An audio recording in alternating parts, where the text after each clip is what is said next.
primer bloque nos hemos detenido en las vacunas infantiles, en un poco hablar con los médicos, a plantear cuestiones. Ahora pasamos a una sesión que vamos a tener todas las semanas, en la que vamos a cultivar la mente, a ayudar de otra manera importante a la ciudadanía. Es la sesión del espejo.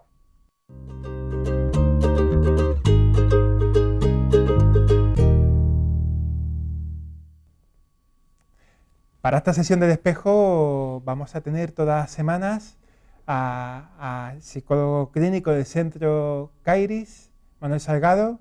Muy buenas, Manuel. Buenas noches, Iñaki. Quiero que sea él el que explique un poco en qué consiste el espejo. Bueno, el espejo tú lo has explicado casi perfectamente, ¿no? Es otra parte de la salud, la parte de la mente, la parte de la psicología, y lo que vamos a intentar con el espejo es analizar, reflexionar y reflejar temas de actualidad, siempre, por supuesto, desde una óptica de la psicología. Es decir, vamos a intentar dejar al lado lo que no nos corresponde, que es la parte médica que tú ya afrontas en la primera parte de la consulta, y, por supuesto, ya cuestiones políticas y demás, ¿no? Y sí, me gustaría decir, Iñaki, que de cara a nuestros telespectadores, es importante que ellos se sientan colaboradores, es decir, que ellos participen, nos envíen preguntas, cuestiones, críticas, por supuesto, ¿no? Y opiniones, en definitiva, porque es un programa, Iñaki, que yo creo que se hace en conjunto, ¿no?, con la ciudadanía, ¿no?, porque es un programa por ellos y para ellos. Exacto, y por eso tenemos también un correo electrónico de elespejo@elcorreodeandaluciatv.es, al que se pueden dirigir a Manuel y contestará en antena, contestará su pregunta. Está dividido este espejo en varios bloques. Primero tenemos un editorial sobre un tema muy candente, que es el desempleo. Efectivamente, Iñaki, la verdad es que antes de leer esta editorial me gustaría, por supuesto, que todos nuestros espectadores tuvieran en cuenta que es un tema muy delicado. Entonces, desde aquí pido disculpas si alguien en un momento dado se siente ofendido o dolido, porque en este espacio, en 10-15 minutos que tenemos, pues puede haber gente que no se siente identificado con lo que aquí vamos a añadir, ¿no? Me gustaría leer lo siguiente. Al hablar de desempleo, lo primero que viene a la cabeza son palabras como dinero, hipoteca, embargo. Esto es solo la punta de lanza de términos como incertidumbre, impotencia, desesperanza, indefensión y así hasta un largo etcétera, con el que describir las emociones de cualquier persona que se encuentra en esta situación. Tener comida es importante, al igual que estudiar, comprar medicamentos, pagar las letras del banco o incluso hasta hacer un viajecito de vez en cuando. Sin embargo, no debemos descuidar el estado de ánimo, su influencia en la autoestima, en la confianza en uno mismo, la repercusión en las relaciones de pareja y, en definitiva, la magnitud emocional que también tiene el hecho de levantarse cada mañana sin tener un plan. El desempleo está generando un incremento en la aparición de problemas psicológicos y también de enfermedades físicas, de manera directa o indirecta, consciente o no. La mala noticia es que se trata de un problema que posiblemente acompañe a otras generaciones, afectadas de algún modo por el exceso de estrés y las pocas oportunidades. Algo debe cambiar porque, como decía Albert Einstein, los problemas que se tienen hoy no se pueden resolver pensando de la misma forma que cuando surgieron. Este es el editorial que nos trae Manuel. Hay que recordar, en Sevilla son más de 80.000 parados, Sevilla capital. Y obviamente para hablar de este tema no solo podemos hablar Manuel y yo, sino que tenemos que desplazarnos a la calle a saber cómo lo están pasando los que están en el paro y también los que tienen el temor a ser despedidos. Miedo yo creo que tenemos todos, por la situación y porque vemos poco futuro. Ahora mismo no. En el pasado había momentos que quizás un poquito, pero ahora mismo no. Una persona parada, aparte del trabajo, ¿qué más pierde? Lo pierde casi todo, porque es lo esencial de la vida, tener un puesto de trabajo. Pero no hoy en día, siempre lo ha sido. Y lógicamente en las circunstancias que estamos, pues es una cosa que es inevitable, que es un desastre, vamos, para las muchísimas casas de los españoles. Lo pierde todo, hija, todo. Porque una de las cosas importantes en una persona es la dignidad. Y la dignidad sin trabajo, el trabajo significa dignidad, ¿no? El trabajo significa dignidad. Quería saber qué fases pasa la persona desempleada.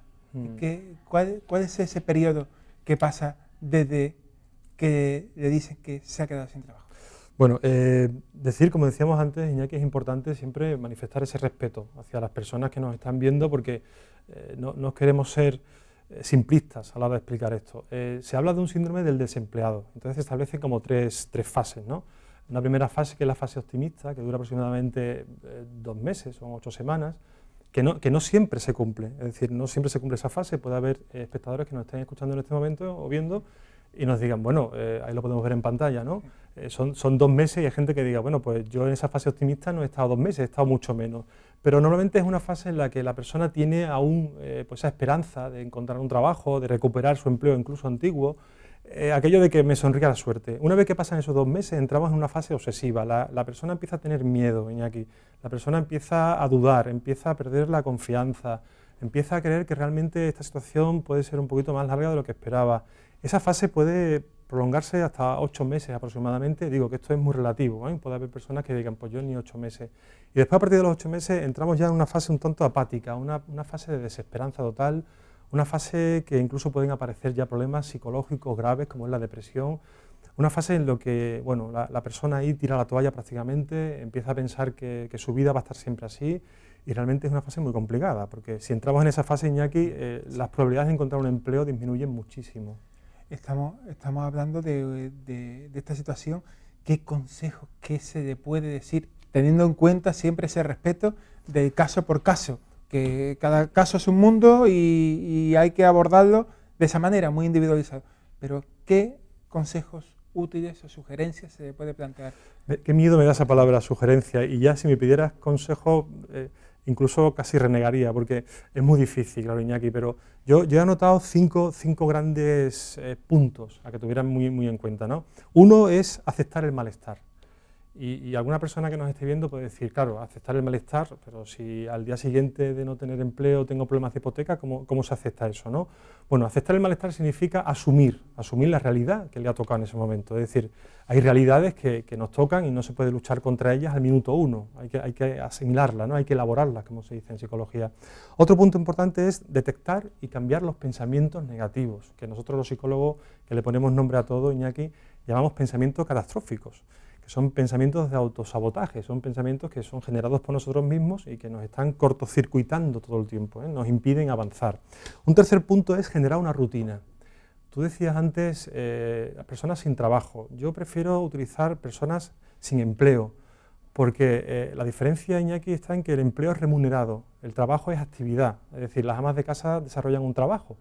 Lo que pasa es que no tienen un sueldo. Entonces es importante, como un tercer punto, que las personas tengan una rutina, es decir, no pierdan de vista su plan diario. Hay personas que se levantan y dicen, es que no sé qué hacer. Es que no caer en la pasividad, ¿no? Claro, exactamente. Un cuarto punto sería la red de contactos, Iñaki, la red de contactos, amigos, conocidos, oye, que estoy en desempleo, tenerme en cuenta, si tal. Y un quinto punto que casi me da vergüenza decirlo, pero sea un poco ingenioso con la contabilidad doméstica, es decir, en ese momento, economía de guerra, que se llama, ¿no, Iñaki? Y bueno, habrá familias que nos estén viendo y dirán, economía de guerra ya no podemos más. Pero a lo mejor hay que ser un poquito ingenioso y cambiarse de compañía de tal suministro o comprar en otro sitio, agudizar el ingenio, Iñaki, porque en estos tiempos en los que no hay desempleo, no hay ingreso y por lo tanto tienes que ser un poquito creativo dentro de la dificultad, claro. Pues precisamente a algunas de esas familias nos dirigimos y nos hemos dirigido yendo a la calle a que pregunten a Manuel pues sobre cualquier cuestión que ellos dentro necesiten soltarla afuera, vamos a decirlo así. Muy bien. Ya en su primer día de emisión, la consulta sale a la calle para que la gente solucione sus dudas con nuestro experto del programa. Que si la moral la sube él, porque es lo que yo siento ahora mismo que me falta, ¿vale? Porque está una depresiva, tiene la moral por los suelos y lo que siente es eso, que a ver si te puede ayudar el hecho de hablar contigo y demás. Bueno, la verdad es que la moral, el ánimo, ¿no? Decíamos antes que en esa fase última, en esa fase de apatía, la depresión puede ser una realidad y a esta señora que imagino y espero que nos esté viendo, pues la moral sí que se sube. De hecho, hay personas, la moral y el ánimo, ¿no? Hay personas que llegan a la consulta, Iñaki, en esa situación de desempleo y me dicen, claro, pero es que el psicólogo no me va a dar un trabajo, ¿no? Un empleo. Evidentemente no, pero el psicólogo sí va a optimizarte. Es decir, el psicólogo sí va a hacer que tú no entres en una depresión, sí va a seguir haciendo que confíes en ti, digamos que potencies tus capacidades, ¿no? Y en un momento dado, yo decía antes, Iñaki, lo de los pensamientos catastrofistas, ¿no? Esos pensamientos hay que tener mucho cuidado, porque están presentes en todas las personas. Entonces, yo le diría a esta persona, sí que un psicólogo ayuda, ayuda a que te ayudes. Es decir, el psicólogo no va a encontrar posiblemente el empleo por ti, pero, insisto, sí te va a poner en la pole position, te va a poner en la situación más adecuada para que tú a partir de ahí inicies toda una búsqueda activa de empleo. Tenemos una segunda pregunta de... Fenomenal. Me gustaría saber cómo podría afrontar la situación para que no perjudicara a mi familia, especialmente a mis hijos. Bueno, decíamos inicialmente, yo decía, uno de los puntos, aceptar el malestar. Aceptar el malestar justamente es eso, ¿no? Es reconocer la situación en la que se está. No sabemos las edades que tienen estos hijos, ¿no? De este señor.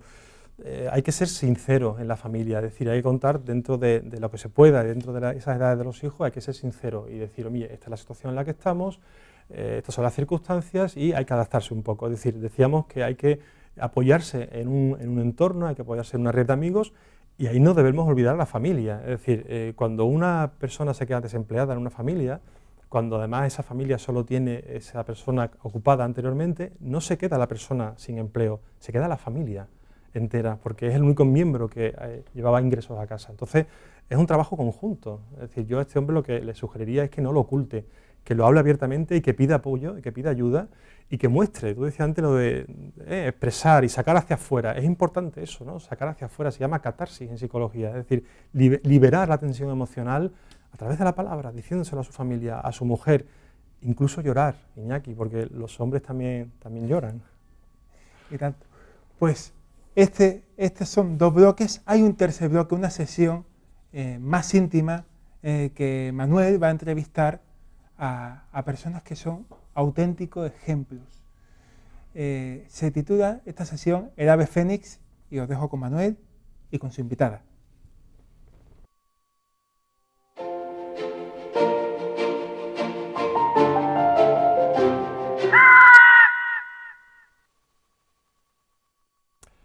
Empezamos aquí con el ave fénix, una sección dentro de la consulta que vamos a centrarla en un concepto de la psicología que es la resiliencia. Para todos los que nos están viendo, la resiliencia es la capacidad que tiene una persona o un grupo de personas para afrontar, superar y salir del paso de cualquier tipo de situación compleja que la vida le depare, siempre aprendiendo de ella.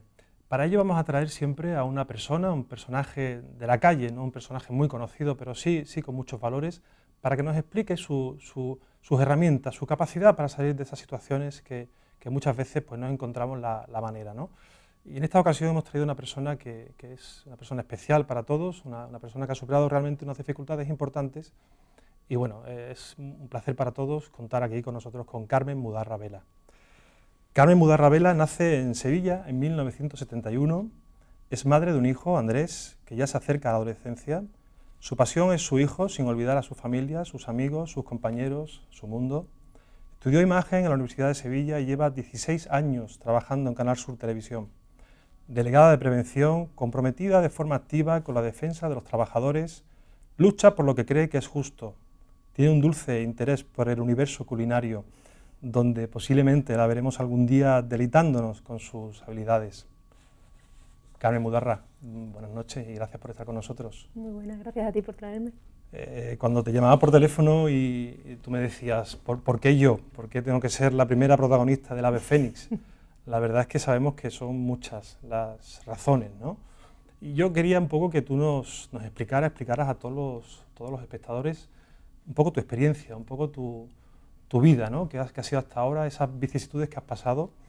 Y bueno, yo quería empezar con una pregunta que quizá es un tanto ambigua, ¿no? Pero te preguntaría, ¿se puede ser valiente y tener miedo a la vez, Carmen? Hombre, yo creo que el que no tenga miedo es un insensato. Y se puede ser valiente, claro que sí. Lo que sí es cierto es que hay personas a las que el miedo le paraliza. Y no sé, en mi caso a mí lo que hace es activarme. Yo cuando veo que una situación se me puede escapar de las manos o que cuando me tengo que enfrentar a algo que me da miedo, lo que hago es salir adelante. Entiendo, el miedo te activa, como tú dices, ¿no? El miedo es un acicate para que tú sigas hacia adelante, ¿no? ¿Cómo se lleva estar junto a alguien que quieres y que ves que solamente puedes acompañarlo en su dolor? ¿Eso cómo se hace? Porque tiene que ser muy difícil, ¿no? Se lleva muy mal. Se lleva cambiando el chip y pensando que realmente no puede luchar, en mi caso, contra la muerte de mi marido. No podía luchar contra esa muerte, eso era algo inevitable. Entonces lo único que podía hacer era intentar que estuviera lo mejor posible durante el tiempo que le quedara de vida. Claro. Si te centras en mi objetivo es conseguir que esto no pase, es imposible. Claro. Es imposible. Porque hay que decir aquí que bueno, Carmen Muguerra, decíamos que es la primera protagonista del Ave Fénix. La historia suya y de su marido de Ignacio, una historia muy dura. Ignacio debutó con una enfermedad, una ELA, esclerosis lateral amiotrófica, en el año 2009. Todo fue muy rápido, diagnóstico, muchos tratamientos. Y bueno, ella nos está contando un poco cómo se aborda esa situación tan complicada, tan difícil de llevar hacia adelante cuando hablamos de una enfermedad que es crónica, evidentemente, que es degenerativa y que bueno, finalmente se lleva a la persona por delante, por desgracia, ¿no? Te iba a preguntar justamente por eso, Carmen, ¿cómo se sigue adelante cuando la ELA entra en la vida y te cambia el proyecto de vida, ¿no? Porque tú tienes un guión de vida y en ese momento el proyecto hay que cambiarlo, hay que variarlo, hay que adaptarse a esa nueva realidad. O sea, son otras demandas las que en ese momento Ignacio se convierte en el centro de la vida de la familia incluso. ¿Cómo se hace ese guión, ese cambio nuevo? Pues si te soy sincera, nosotros pudimos hacerlo con relativa facilidad dentro de lo que es aislarte del sentimiento terrible de saber que vas contra el reloj. Claro. Pero Ignacio lo hizo muy fácil, muy fácil. Su actitud ante la enfermedad y ante la muerte fue lo que nos impulsó a los demás a afrontarlo de una forma, con una entereza y con un vivir cada segundo. O sea, lo importante en ese tiempo era, realmente se nos acaba. O sea, tenemos que vivirlo, no podemos estar muertos antes de... Claro. antes de... No anticiparse, ¿no? Claro. Esto que dicen ahora del mindfulness, ¿no? Del carpe diem, de vivir el momento, llevarlo a la práctica en realidad, porque eso muchas veces se dice, pero se queda solamente en la teoría. Es cierto que en este caso fue tan agresiva, porque a nosotros nos dieron una esperanza de 4 años para una invalidez, y de ahí en adelante pues ya se vería, claro. Y él se fue en 9 meses, o sea, fue absolutamente agresivo y casi no te daba tiempo de pensar, simplemente iba actuando. Y lo básico era que él se encontrara bien. Fundamental. Sí. Ese era el objetivo central, claro. Sí, simplemente. Claro. Bueno, aliviar el dolor, evidentemente, y sobre todo que él sintiera el apoyo y el estar con la gente que iba a perder. Al fin y al cabo, el que perdía era él. Sin duda, al final quien pierde es el que tiene la enfermedad y el que se va, ¿no? Carmen, hay una película que tú me decías, yo te preguntaba, oye Carmen, una película y una canción, hay una película de El Intocable, que estamos viendo ahí en pantalla ahora mismo, este es Driss y este es Philippe. Hay una frase que yo he encontrado en esa película que dice lo siguiente, ¿no? Dice Philippe a su cuidador, a Driss, dice, cuando el dolor me deja en paz, me queda el espíritu. Cuando eso pasaba en el caso de Ignacio, ¿a qué se agarraba Ignacio? Porque en ese mundo interior que sabemos que Ignacio tenía previo incluso ya a la ELA, después una vez que se desarrolla la enfermedad, ¿Ignacio a qué se agarraba? ¿Cuál era su punto ahí de apoyo? Pues yo creo que él veía la necesidad de que todo aquello fuera lo menos doloroso para los que nos quedábamos. Él tenía... O sea, estaba preparando, digamos, sí, ¿no? Él estaba absolutamente preparado, absolutamente. Él lo tenía tan claro y tan asumido que su cuerpo ya no daba y que no iba a funcionar, que su objetivo principal, pero vamos, el número 0 y el -1, si me apura, era que los demás no sufriéramos el dolor que él tenía. Por eso te digo que fue muy fácil con él, claro. Fue muy fácil. Y qué difícil hacer eso, ¿no, Carmen? Porque uno en ese momento de enfermedad es lógico que de alguna forma te vuelvas egoísta. Es instinto de Pero superación. fue egoísmo puro y duro. Claro. Lo que a él le hacía sentirse bien era ver que nosotros éramos capaces de poder con aquella situación tan terrible. Un egoísmo proyectado, como si fuera un espejo, ¿no? Sí, sí, Qué curioso, ¿no? Mi satisfacción es veros bien a vosotros, ¿no? Qué bueno. Carmen, hay un chico, decíamos Andrés, que lo conocimos muy pequeñito, ya es más mayor, porque todo va pasando, Andrés va creciendo, nosotros también nos hacemos mayores. ¿Dónde mira una madre cuando su hijo le pregunta, mamá, ¿qué pasa? ¿No? Porque claro, Andrés era más pequeño. ¿Hacia dónde mira una madre? No tenía 6 años todavía. No tenía 6 años, Carmen. ¿Hacia dónde mira una madre cuando su hijo, un hijo, no sé si es superdotado, Carmen, o no, pero bueno, súper aventajado, muy especial? ¿Hacia dónde mira una madre cuando un hijo le pregunta, a mi padre qué le pasa? Porque mi padre, que además era un atleta, Ignacio, un tío muy deportista, ¿hacia dónde mira? ¿Hacia dónde se centra una madre para hacerle ver a su hijo que eso es una realidad, claro?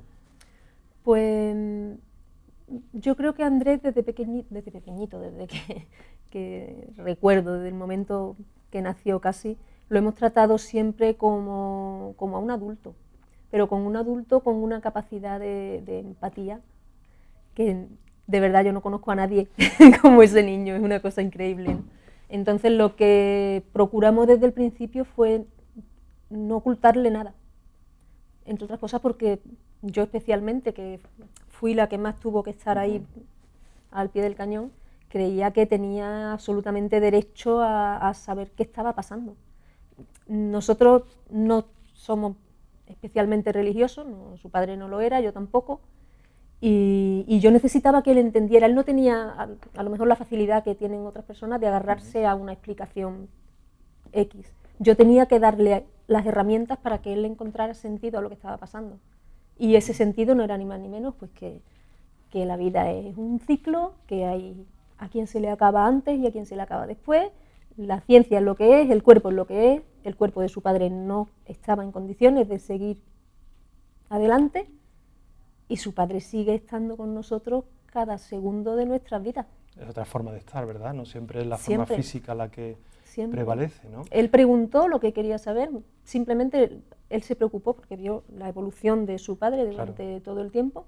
Lo único que él quiso saber es si había sufrido mucho a la hora de morir, era lo único que le quedaba. Ahora Carmen, dice muchas personas que están pasando por una crisis, no solamente son crisis de enfermedad, desgraciadamente hay mucha crisis económica. Hay muchas personas que dicen, hay que contarle la verdad a los niños, ¿hasta qué hay que contarle? ¿Hasta cuánto? Vamos a ver, no se trata de dar detalles, ¿no? De meter y hacer sangre, pero sí tienen que saber, por supuesto, tienen que saber lo que hay, claro que sí. Claro, la información. Sí, muchas veces hay personas que piensan que los niños son, pues, más o menos personas no inteligentes, ¿no? Y yo siempre digo que son adultos pequeños, es decir, los niños entienden muchas cosas y no hay nada peor, Carmen, no sé qué opinas tú, que el niño empiece a imaginar. Sí, que el pero el niño cualquiera. Sí, cualquiera, sin duda. Es que montarnos una película, yo siempre, además lo digo, siempre, no quiero imaginar lo que está pasando, quiero saberlo, porque si lo sé puedo actuar, si lo imagino lo más que puedo conseguir es equivocarme. Sin duda.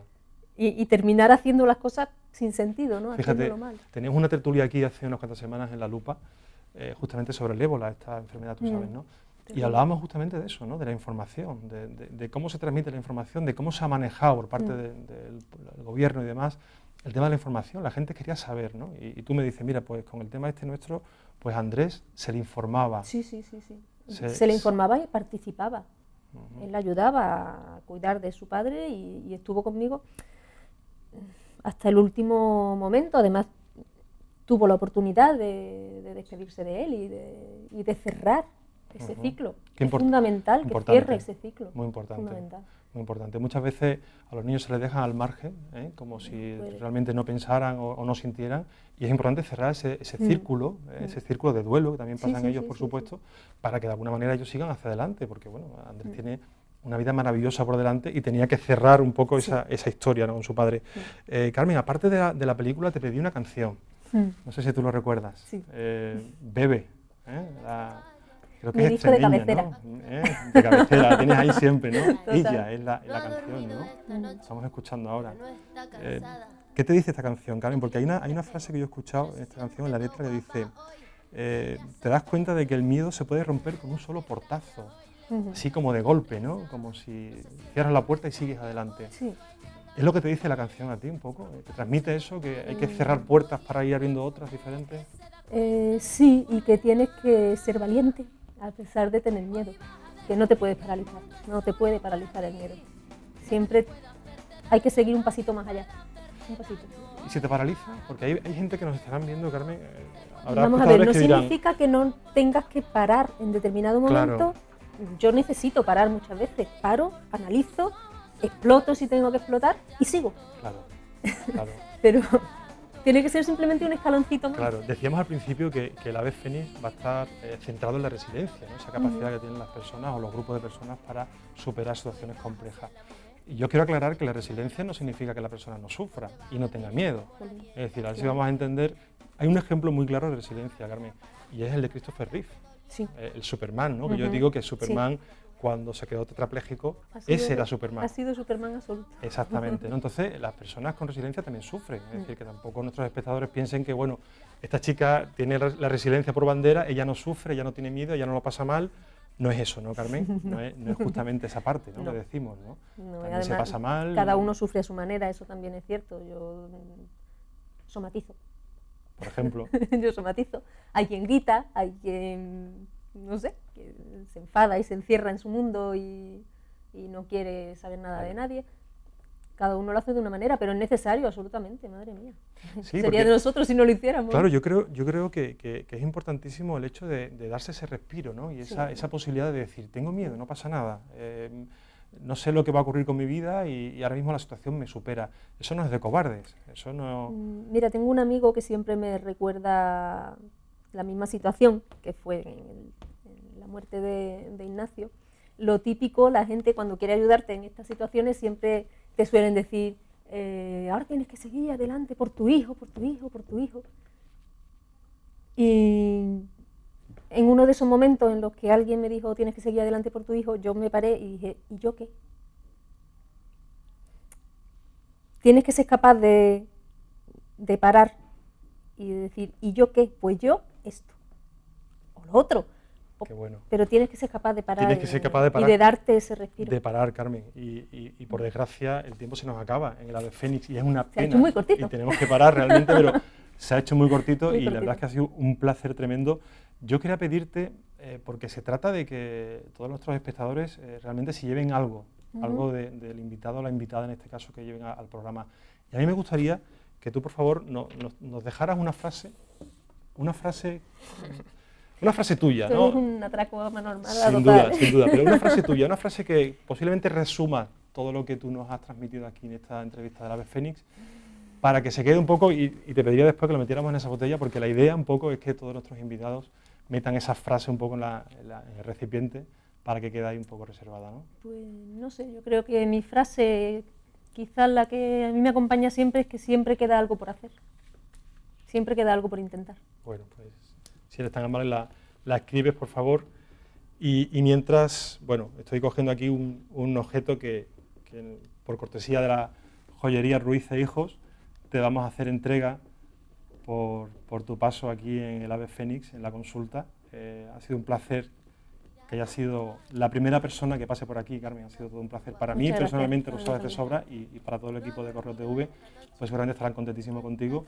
Te pido, por favor, que lo metas ahí, como los votos. Bueno, espero que se llene de buenos mensajes. Sin duda. Esta botella. Toda suya. Muchas gracias. Esto es tuyo para ti. Bueno, muchas gracias. Es un obsequio de la casa. Y a todos ustedes un mensaje con el que siempre nos queremos despedir aquí en el ave fénix, y es la vida es como un espejo, si le sonríes al final acabará sonriente. Así que muchas gracias. Gracias, Carmen. Gracias, Manuel. Se puede romper con un solo portazo. Juan es una persona aficionada a la jardinería. Vive con su familia y no encuentra trabajo. Tiene una enfermedad mental grave. Gracias a su esfuerzo y al apoyo de su familia, amistades y profesionales, ha logrado afrontar su situación. 1 de cada 4 personas padece alguna enfermedad mental a lo largo de su vida. Reconócelo. La salud mental importa. Junta de Andalucía. No hay tiempo para más. Simplemente nos queda daros las gracias por compartir con nosotros este estreno Y antes hacer mención a unos hechos y unos actos que tuvieron lugar la semana pasada.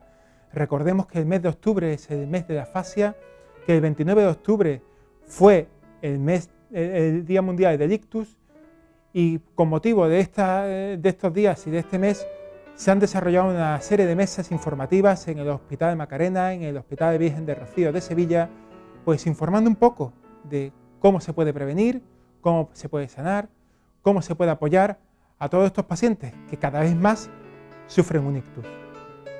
Sin más, nos despedimos hasta el martes que viene, no sin antes recordaros el tema que vamos a abordar, la fibromialgia. Buenas noches.